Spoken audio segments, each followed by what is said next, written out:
கீழிருந்து மேல் நோக்கி நாம் நடக்கும் முதல் 10 படிகளில் 1 முதல் 10 வரையிலான தமிழ் எண்கள் பொறிக்கப்பட்டுள்ளன.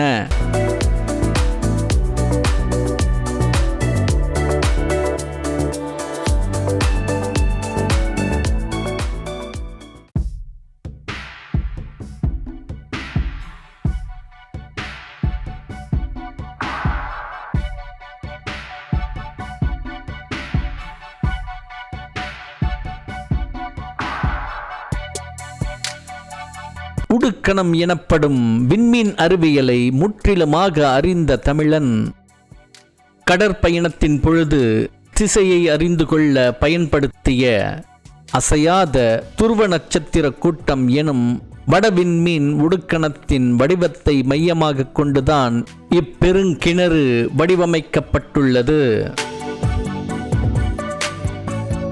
7500 ஆண்டுகளுக்கும் முற்பட்ட தமிழர்களின் சிந்து சமவெளி இத்தமிழ் மண்ணின் கொடுமணல், ஆலங்குளம், கீழடி போன்ற நாகரிக சான்றுகளாக தொல்பொருள் ஆராய்ச்சிகள் மூலம் நமக்கு கிடைத்த இவ்வுடுக்கணங்கள் பற்றிய முத்திரைகள் மற்றும் கீறல்களை வைத்து இதனை நாம் உறுதிப்படுத்த முடியும்.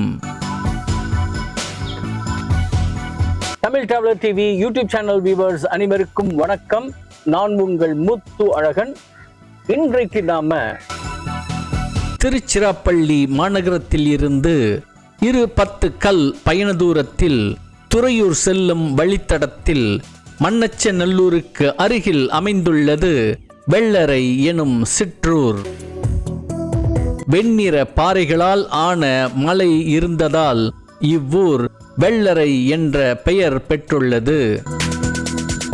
சம்புமாமுனி போற்றி வணங்கிய மிக பழமையான ஈசன் திருக்கோவிலும் தாமரை போன்ற கண்களை உடைய திருமால் குடிகொண்டுள்ள திருக்கோவிலும் அமைந்துள்ளதன் காரணத்தால் திரு வெள்ளரை என்று அழைக்கப்படுகிறது. இப்பகுதியில் 8ஆம் நூற்றாண்டில் ஆலம்பக்கிழான் விசயநல்லுளான் தம்பி கம்பன் அரையன் எடுப்பித்து பல்லவ மன்னன் தந்திவர்மனின் பட்டப்பெயருடன் காணப்படும் மார்பிடுகு பெருங்கிணறு.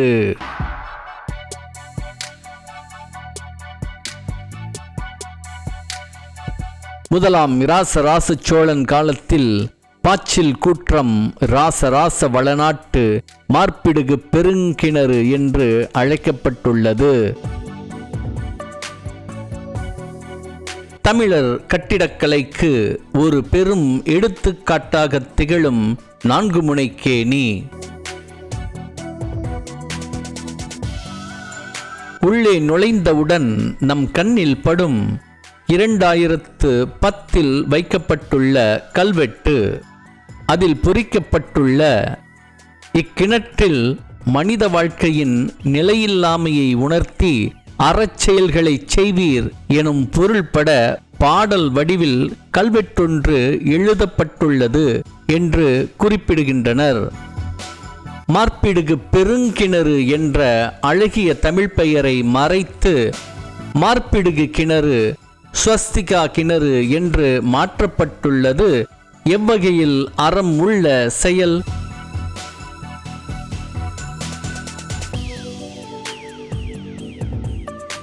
இக்கிணற்றின் 4 பக்கமும் நுழைவு வாயில் கைப்பிடி சுவற்றின் பக்கவாட்டில் பல்லவர்களின் சின்னமான அரிமா எனும் சிம்ம உருவம் செதுக்கப்பட்டுள்ளது.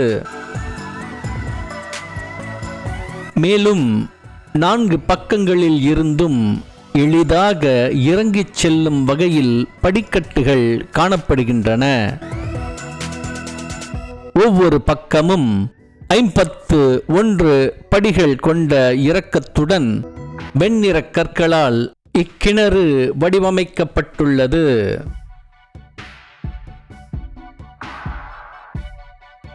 திரு வெள்ளரை தென்னூரில் அமைந்துள்ள மார்பிடுகு பெருங்கிணறு 13ஆம் நூற்றாண்டில் யோசால வீர ராமநாதன் ஆட்சி காலத்தில் குடந்தை வணிகன் உயர்நெறி காட்டினான் என்பவரால் புனரமைக்கப்பட்டுள்ளது.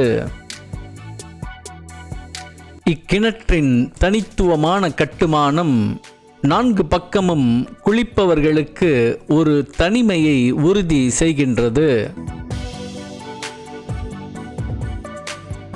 4 புற வாசல்களிலும் உள்பக்கத்தில் குறுக்காக நிலைக்கற்கள் வைக்கப்பட்டுள்ளன. இவை 3 படிநிலைகளாக காணப்படுகின்றன.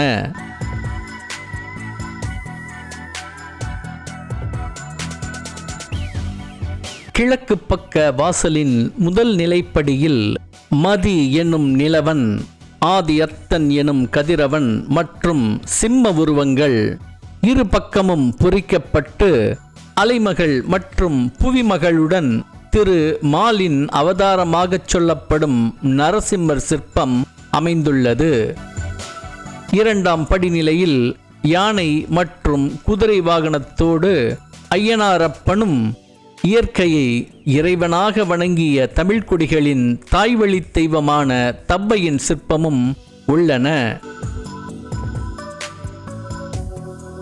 பல்லவர்கள் மற்றும் பிற்கால சோழர்கள் காலம் வரை கொண்டாடப்பட்டு வந்த மூத்த தாய் தெய்வம் தமிழர் அல்லாதோர் மூதேவி என்று அமங்கலமாக அழைத்து தமிழ்குடிகளின் வழிபாட்டில் இருந்து அகற்றிவிட்ட வளங்கள் அனைத்தையும் வாரி வழங்கும் மூத்த தேவி. தமிழர் குடிகள் தவ்வை வழிபாட்டை தெரிந்துணர்ந்து மீண்டும் தொடர வேண்டும். 3ஆம் படிநிலையில் 2 அன்னப்பறவைகள் இடம்பெற்றுள்ளன. தெற்குப்புற வாசலின் முதல் நிலைக்காலில் 7 அன்னையர்கள் காட்சி தருகின்றனர். 2ஆம் படிநிலையில் மான் மற்றும் சிம்ம ஊர்திகள் சூழ அடியவர்களுடன் கொற்றவை உருவமும், 3ஆம் படிநிலையில் அடியவர்களுடன் விநாயகப் பெருமான் புடைப்பு சிற்பமும் காணப்படுகின்றன. இவ்வாறு மேற்குப்புற வாசல் நிலைக்கல் வடக்கு வாசலின் முதல் நிலைக்கல்லிலும் அழகான புடைப்பு சிற்ப உருவங்கள் உள்ளன. இம்மார்பிடுகு பெருங்கிணற்றின் 3ஆம் நிலைப்படி ஒன்றில் மிகச் சிறப்பான சிற்பமாக 2 மகர தோரண அமைப்பின் நடுவே யானை ஒன்று நடந்து வருவது போன்ற சிற்பம் உள்ளது. மற்றொரு பக்கத்தில் மதி எனும் நிலவனும் ஆதியத்தன் எனும் கதிரவனும் இரு பக்கமும் பொறிக்கப்பட்டு அடியவர்களுடன் நடுவில் 4 கரங்கள் கொண்ட தெற்கு பார்த்த சிவ வடிவத்தின் சிற்ப தொகுப்பினை வைத்துள்ளனர். மற்றொரு சிறப்பு சிற்பமாக இரு பக்கமும் நந்தி மற்றும் வாயிற்காப்பாளர் உருவங்கள் பொறிக்கப்பட்டு நடுவில் சிவபெருமானும் அங்கையர்கண்ணி நாச்சியாரும் அமர்ந்திருப்பது போன்ற சிற்ப தொகுப்பு காணப்படுகிறது.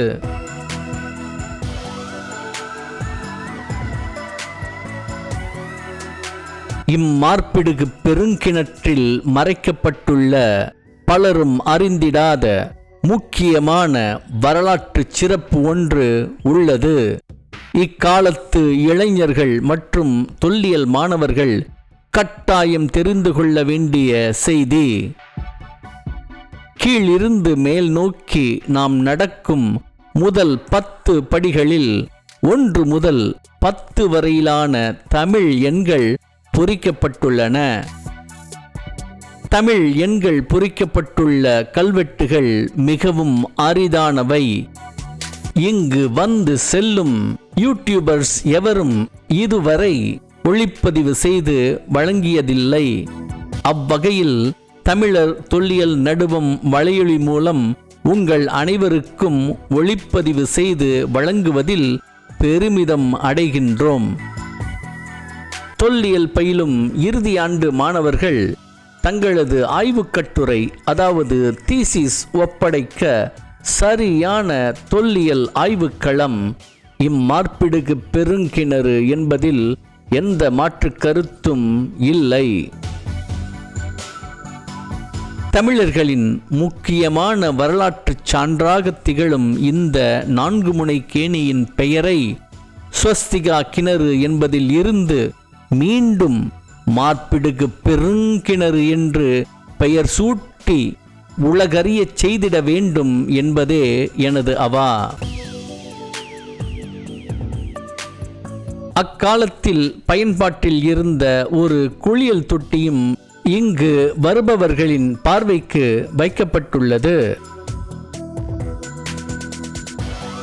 மார்பிடுகு பெருங்கிணற்றின் வெளிப்பகுதியில் ஆவுடை இல்லாத சிவலிங்க வடிவங்களும் அதற்கு நேர் எதிராக பெரியதும் சிறியதுமாக 2 நந்தி உருவங்கள் கால்களை மடக்கி அமர்ந்த நிலையில் காணப்படுகின்றன. அதன் அருகில் பழங்கால தெய்வ திருமேனிகளும் உள்ளன.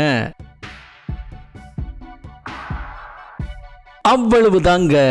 திருச்சிராப்பள்ளி மாவட்டம் திருவெள்ளரையில் அமைந்துள்ள மார்பிடுகு பெருங்கிணறு பற்றி எனக்கு தெரிந்த வரலாற்று தகவல் அனைத்தையும் உங்களிடம் பகிர்ந்திருக்கிறேன்.